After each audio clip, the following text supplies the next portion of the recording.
Olá, pessoal, tudo bem? Estamos aqui para mais um programa As Pessoas Inspiram pela Vale TV. E hoje, gente, a gente vai falar sobre um assunto super pertinente. Vamos falar sobre trabalho. Vamos falar também sobre um projeto de uma colega minha aqui do Brasil, só que ela está lá em Portugal, que eu já vou chamar a Gislene aqui.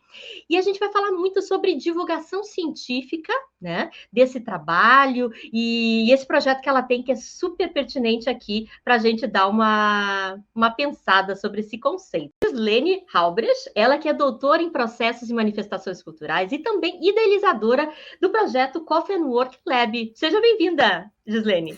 Obrigada, Eli, pelo convite. Eliane, muito obrigada pelo convite. Vamos manter as formalidades. É difícil aqui agora. Muito obrigada, Eli, pelo convite. É sempre uma alegria conversar contigo, seja pessoalmente, quando era melhor, né? Quando a gente podia tomar aquele cafezinho juntos. Mas, por enquanto, a gente pelo menos tem assim para conversar e se encontrar. Ai, que delícia, que bom. E a Gislene, ela vai contar um pouquinho agora no início, assim, um pouquinho sobre quem é a Gislene, para o pessoal conhecer um pouquinho mais dessa pesquisadora, né? Da temática do trabalho. Então, Gislene, tudo contigo agora. Uau! Bom, essa questão do trabalho entrou na minha vida em 2013, quando eu iniciei o mestrado. E desde então, quando eu conheci a ergologia, essa ideia de trabalho também começou a ter uma outra configuração, né? Porque todos nós trabalhamos, todos nós vivemos isso, e às vezes a gente não para pensar o que é isso, o que não é. E aí, quando isso se torna objeto de pesquisa, a gente tem que olhar de outra maneira. Então, eu sou graduada em comunicação social, relações públicas, sempre trabalhei com a questão da dimensão da percepção nas organizações, essa questão de imagem. Tenho uma especialização em comunicação estratégica e branding.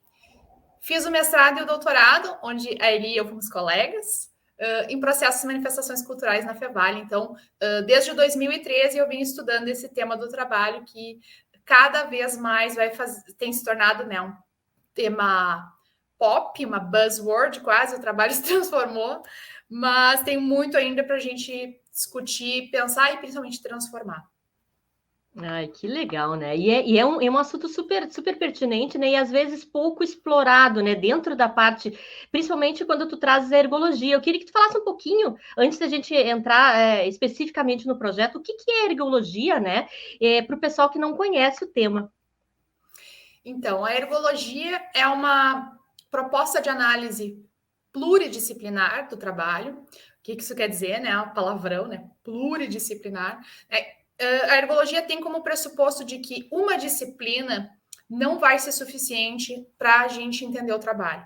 Então, eu não posso olhar só como comunicadora, só como administradora, só como psicóloga. A gente precisa dessas disciplinas em diálogo para que a gente possa, então, entender o trabalho e possa transformá-lo. Então, a ergologia é essa proposta de análise pluridisciplinar que tenta trazer à luz o invisível do trabalho, né? Isso que é importante. Uhum. Esse tema do trabalho está sendo cada vez mais discutido, a gente ouve o futuro do trabalho, o fim do emprego, 500 coisas, tudo como se fosse dentro do mesmo saco, né? Quando a ideia de trabalho ela é tão complexa que um olhar, como a ergologia propõe, não dá conta, né?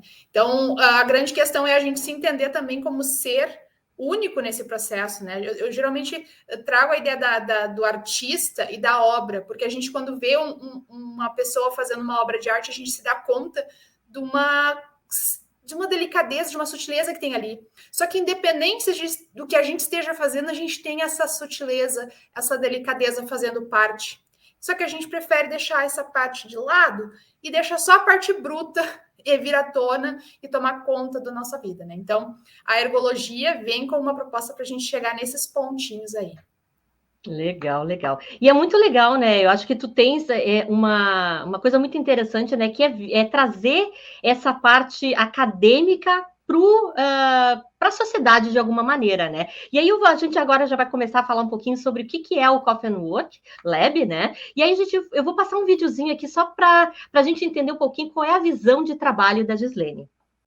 Trabalho é esse esforço, esse engajamento que nós temos com algo que não é do outro, mas que depende da nossa relação com o outro. Então, trabalho são esses saberes, trabalho é esse esforço, essa dimensão invisível. Isso é o que me interessa a gente entender mais quando a gente fala de trabalho.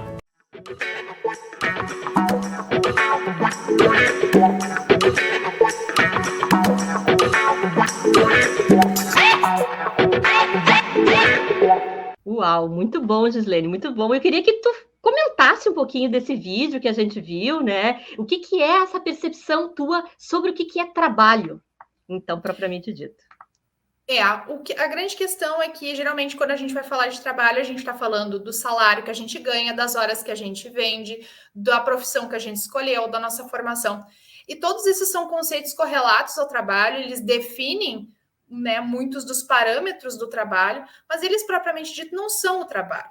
O trabalho é o nosso esforço, né, em realizar isso que nos é pedido. Então, quando eu escolho ser relações públicas, vou falar da minha formação, existe tanto prescrito ali, mas cada profissional tem a forma de construir e atualizar, renormalizar tudo isso.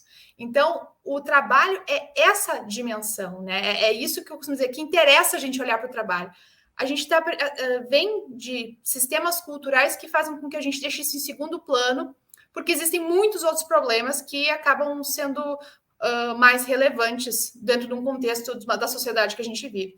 Mas quando a gente deixa esse invisível de lado, a gente acumula aqueles problemas, processos como burnout, a nossa saúde fica totalmente afetada, seja ela física ou mental. As nossas interações são afetadas, porque quando a gente vai conversar com o outro, a gente está num nível de estresse tão grande, tão cansado, que também não rende mais. Então, o trabalho faz tão parte de quem a gente é, e a gente negligencia isso tanto, que se a gente começa a olhar de uma outra maneira, a gente entende muito por que a sociedade vai, por que nós tomamos as decisões que nós tomamos na forma de viver a vida. Por isso que o Fafanor, como projeto de divulgação científica, tem esse enfoque, né? Vamos chamar atenção para isso, porque a gente está contribuindo para o que não está bom, por meio da forma como a gente vê as coisas.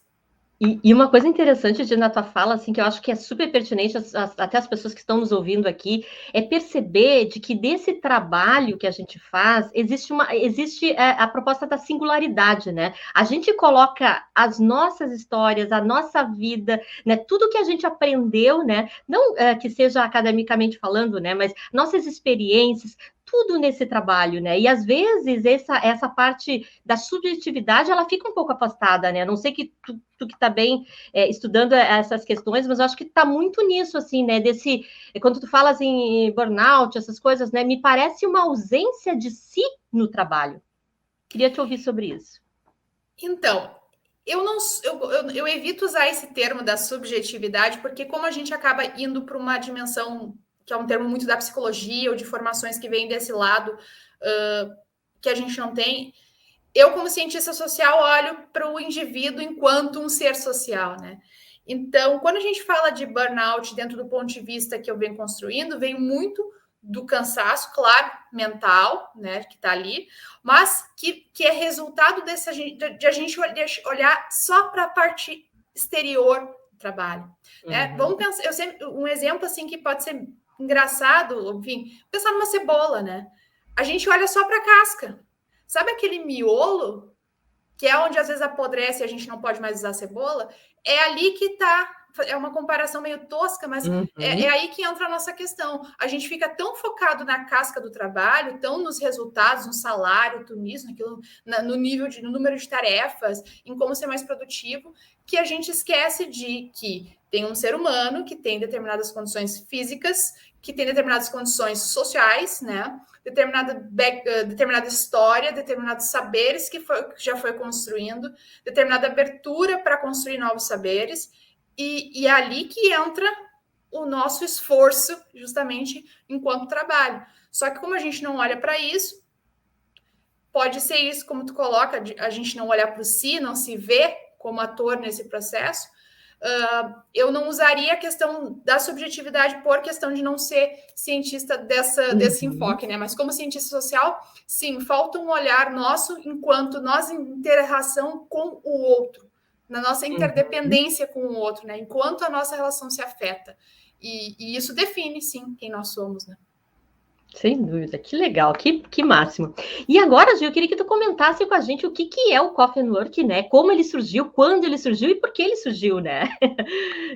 Começa. Então, o Coffee and Work surgiu em 2019. Ele surgiu como um projeto de divulgação científica voltado à questão do trabalho, a partir da minha pesquisa de doutorado, que tinha como enfoque a produção de saberes a partir da atividade realizada em espaços colaborativos. Uhum. E isso é amplo, né? Ainda que eu tenha enfatizado a dimensão do coworking, espaços colaborativos são diversos, né? E a grande questão era muita coisa para deixar guardado na biblioteca, né? E a ergologia, eu sou uma pessoa que sou apaixonada por essa perspectiva e eu acho que ela é muito prática. Então, ao mesmo tempo que ela é prática, ela também é complexa. Então, é por isso esse esforço que a gente tem que estar tendo sempre para olhar para o invisível do trabalho, olhar para essa dimensão que a gente procura deixar escondida, né? E que muitas vezes todo um contexto faz a gente deixar assim, porque é mais relevante, né? Enfim, não vamos voltar para a pergunta não anterior, dói né? Tanto, vou dizer assim que não dói tanto. Exatamente. Então, a ideia veio disso, né? Vamos trazer elementos do trabalho para a discussão e sobre um outro olhar, porque a gente vê todo mundo falando de os empregos vão terminar, os robôs vão vir nos substituir, a gente ouve tanta coisa a respeito do trabalho, e essa dimensão do trabalhador enquanto ser que está se constituindo ali, raramente a gente escuta. Bom, é algo que a gente precisa falar, vamos construir esse espaço. Então, foi aí que surgiu, e logo na sequência convidei a Eli, que é parceira desse projeto também, e agora a gente está tentando caminhar para ir um pouco além, né? Além da divulgação científica, do conhecimento que se produz nesse escopo, a gente também quer produzir investigação e intervir nesse campo. Uhum. Intervir. E, na verdade, assim, com essa mudança, enfim, de trazer um laboratório para dentro do Coffee and Work, assim, como é que tu imagina, assim, que tipo de pesquisador, ou é só pesquisador, ou as pessoas que trabalham dentro das empresas, elas também podem colaborar, e que maneira elas podem construir esse processo junto contigo? Então, a gente tem tentado pensar nas alternativas de agregar cada vez mais gente. Por quê? Primeiro lugar, porque a gente entende, em concordância com a ergologia, que a gente não entende o trabalho, nunca vai entender o trabalho sem conversar, sem ouvir e sem estar com quem trabalha. Então, por isso que a gente já tem algumas estratégias, como, por exemplo, a série Vozes, que ela é focada só em trazer pessoas que vão contar suas experiências de trabalho. E aí a gente vai discutindo em cima disso. Então, o que mais a gente está criando? A gente tem possibilidades de pessoas que são pesquisadoras de estarem construindo investigação com a gente, mas que também queiram divulgar o seu trabalho por meio do nosso blog, nas redes sociais. E enquanto pesquisa mesmo, a gente tem algumas ideias engatilhadas, como, por exemplo, ir a espaços de coworking, encontrar alternativas para produzir mais elementos de competência no esquema do empreendedorismo, porque também, e a Elia, que é uma especialista nisso, a gente acaba entrando muito por um outro lado mesmo das interações e de como as pessoas produzem sentido a partir disso, e como essa compreensão pode sim transformar a forma de empreender, né? Porque existem tantas dimensões desse empreendedorismo que às vezes são um pouco obscuras, e a gente tem sim potencial de avançar muito e construir uma sociedade diferente por meio dessa forma de trabalho, né? Então, esse é um exemplo de atividade, mas a gente está super aberto para quem quiser propor outras formas de intervenção, também construímos parcerias e avançarmos nesse sentido. Uhum. E Gi, deixa eu te perguntar, assim, tu que está bastante envolvida com essa temática, né? O que as pesquisas têm dito com relação aos comportamentos das pessoas, né? Esse sentimento que se tem dentro desses ambientes corporativos. Como é que está essa situação, né? Porque eu, particularmente, assim, tenho uma experiência de mais de 20 anos dentro do mundo corporativo, né? E no meu tempo, né, na minha história, assim, era um pouco, às vezes, difícil de a gente conseguir colocar essa nossa singularidade, né? Dar a voz às nossas opiniões. Não sei como é que está essa situação em termos de pesquisa hoje com relação ao trabalho. Olha, Há de tudo ainda, né? Ainda existem organizações que são exatamente como tu dizes, que não têm abertura, especialmente em alguns campos onde já está um pouco mais saturado o mercado, enfim, algumas coisas assim, onde exige-se um nível de qualificação que se pressupõe que porque a pessoa não tem uma qualificação como uma graduação ou mais, ela aceita qualquer coisa. Então, ainda existe uma visão muito verticalizada das coisas, é padrão. Se a gente pensar essa discussão dos mais privilegiados que têm possibilidade de trabalho remoto, a gente vai ver um outro nível de discussão que é uma oposição entre quem quer estar no escritório e quem quer estar remotamente, como se tivesse que ser assim um confronto. Então, por que eu estou falando isso? Porque ainda existe muito forte essa ideia dentro das corporações desse confronto precisar existir, nós contra eles. E isso é danoso, é problemático e, infelizmente, ainda tem muita força.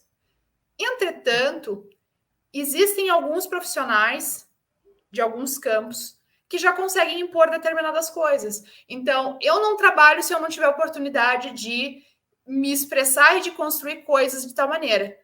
Claro que isso é a camada mais privilegiada de trabalhadores, né, que tem condições de fazer isso, mas é uma realidade que também existe. Então, quando a gente olha para essa dimensão do trabalho, é uma caixa de Pandora, assim, né? A gente abre e sai muita coisa diferente. Tem muita injustiça, muita diferença e muita coisa para mudar. Isso, de maneira geral, é o que a gente pode dizer desses estudos sobre trabalho, porque vai depender muito mesmo do campo e do olhar que se investe. Sem dúvida. Eu acho que a gente está vivendo, né, de um momento de transição, né? E quando a gente começa a mudança, né, a gente tem, claro, as empresas que já estão um pouco mais preparadas, já estão mais abertas a essas mudanças, outras nem tanto, né? Mas eu acho que essa ideia de transformação, né, eu acho que tu também faz isso muito bem, né? Através da divulgação científica, através dessa reflexão sobre o trabalho, né? Conscientizar e mostrar a importância de se pensar um pouco mais profundamente sobre o que acontece dentro das organizações, né? E aí eu ia te perguntar uma coisa com relação à tua tese, né? Tu vieste já dentro do doutorado pesquisando isso, dentro dos teus pesquisados lá, as pessoas que fizeram o trabalho junto contigo, os entrevistados, enfim. O que tu sentiu com relação a essa percepção dentro dos coworkers que tu visitaste? Então, o que é a primeira coisa que é importante falar? Essa pesquisa foi num contexto pré-pandemia, né? Então, isso, com certeza, agora talvez a gente tenha outros comportamentos. Mas, para mim, por um lado, foi um pouco de frustração, porque existe uma ideologia muito forte de que a colaboração, num sentido mais realmente de conexão, de partilha, exista muito forte. E com os entrevistados que eu tive, as entrevistadas na maioria, isso é um ponto que eu também acho que é importante destacar, em geral, nos coworkers, essa realidade mudou em 2020, mas até ali, a maior parte das pessoas que trabalham em coworking são homens. E aí, o que acontece? Dos 2 espaços onde eu fiz um estudo em profundidade, foram 3 meses em cada espaço, apenas mulheres, um homem participou do estudo. Então, isso revela uma grande questão a respeito de várias coisas, né? Então, não vamos avançar tanto aqui. Mas a grande questão que apareceu o coworking era um espaço para questão de custos. Era esse tipo de colaboração que se esperava, um compartilhamento, né?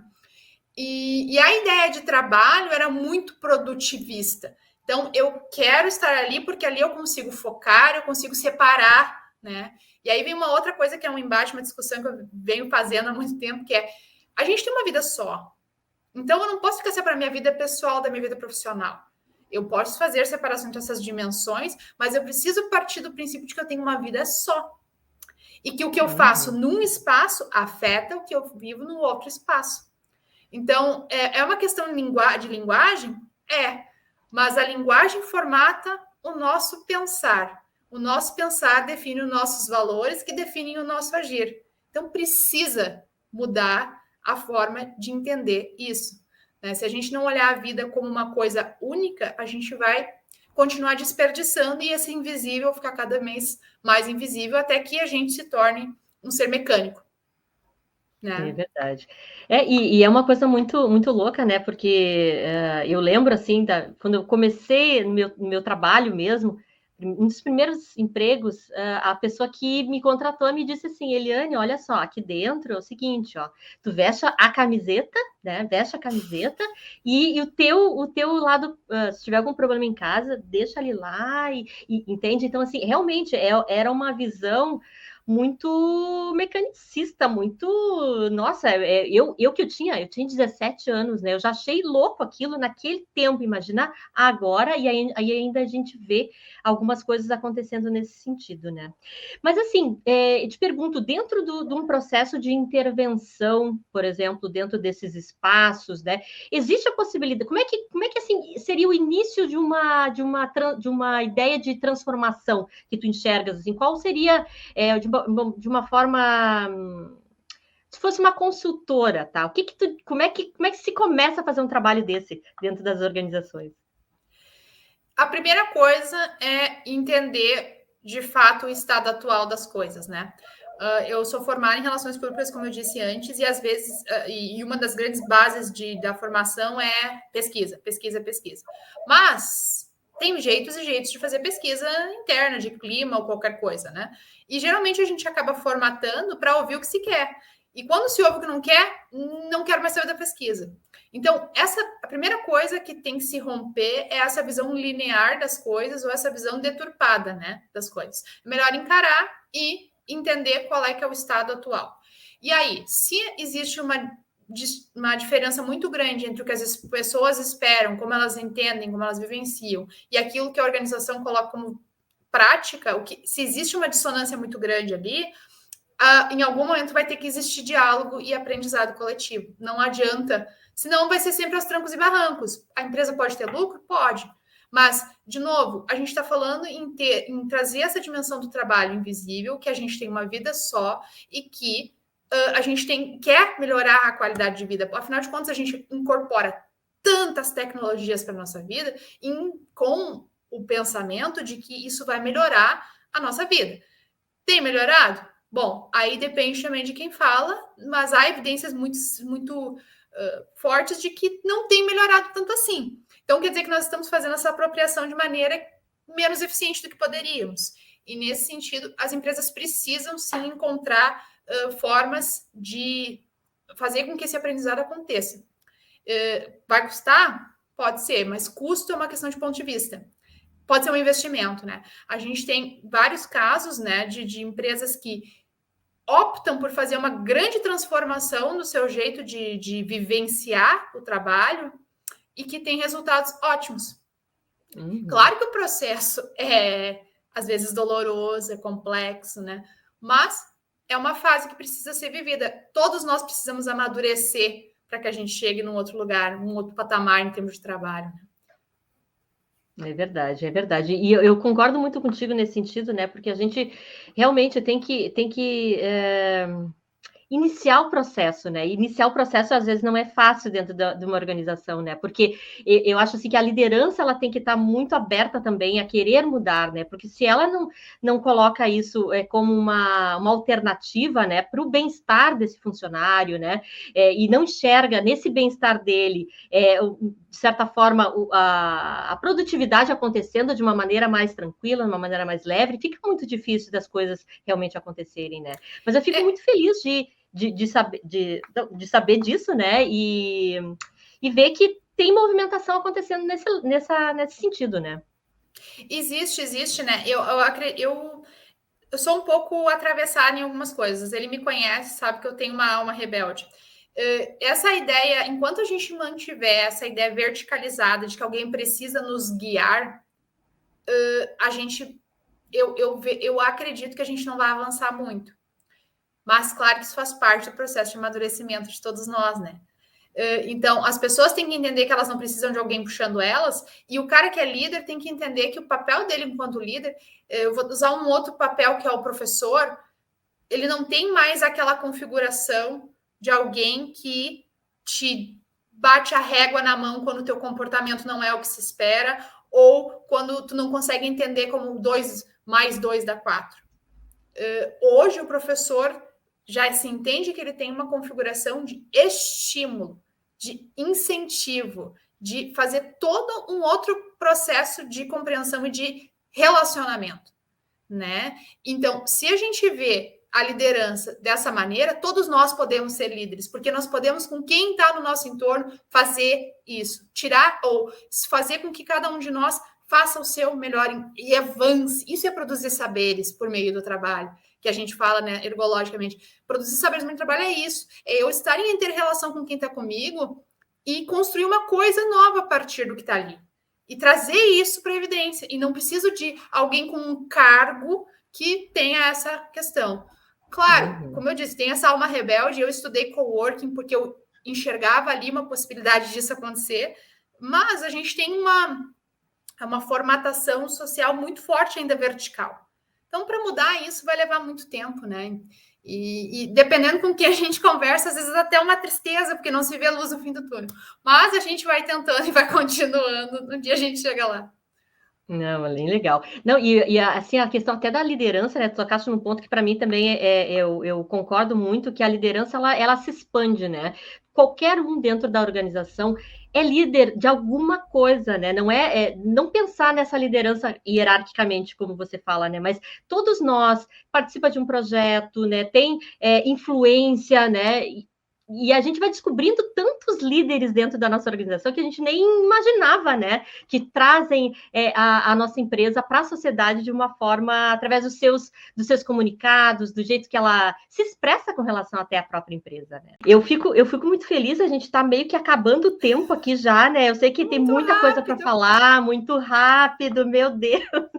Mas eu queria que deixasse, então, um contato para o pessoal que quiser participar do Coffee Work Lab e saber um pouco mais também, entrar em contato contigo. Como é que faz? Bom, uma das alternativas é aqui no nosso @Coffee Work Lab no Instagram, LinkedIn ou Facebook, qualquer um deles é este mesmo arrobinha aqui. O nosso site é www.coffeeandwork.net. Lá tá bem explicadinho como é que pode fazer parte, né? Pode fazer parte como investigador, pode fazer parte como apoiador, pode fazer parte como embaixador, embaixatriz. Então, tem várias possibilidades, porque o que a gente quer realmente é agregar cada vez mais pessoas que queiram transformar a gente, queiram transformar o mundo por meio do seu trabalho. É isso que a gente está buscando com esse projeto que vem se transformando em laboratório e que a gente espera que mantenha a sua missão aí para o que se espera. Muito bem, muito bem. Que 2022 seja um ano de muito sucesso, então, para esse lindo projeto, né? E que a gente continue cada vez mais, né, repensando nossas atitudes, nossas maneiras de trazer esse conceito para dentro das nossas organizações. E eu agradeço a você, né, especialmente aqui por estar disponibilizando a tua experiência, né, essa tua expertise com relação ao trabalho, né, que acho que é super legal. E agradeço de coração aqui em nome da Vale TV. Eu que agradeço mais uma vez o convite. É sempre um prazer trocar contigo. Enfim, quem quiser conversar mais, também estamos aí à disposição. Muito, muito obrigada. Muito bem. Agradeço também as pessoas que estão aqui com a gente e até semana que vem com mais um programa As Pessoas Inspiram. Bye, bye.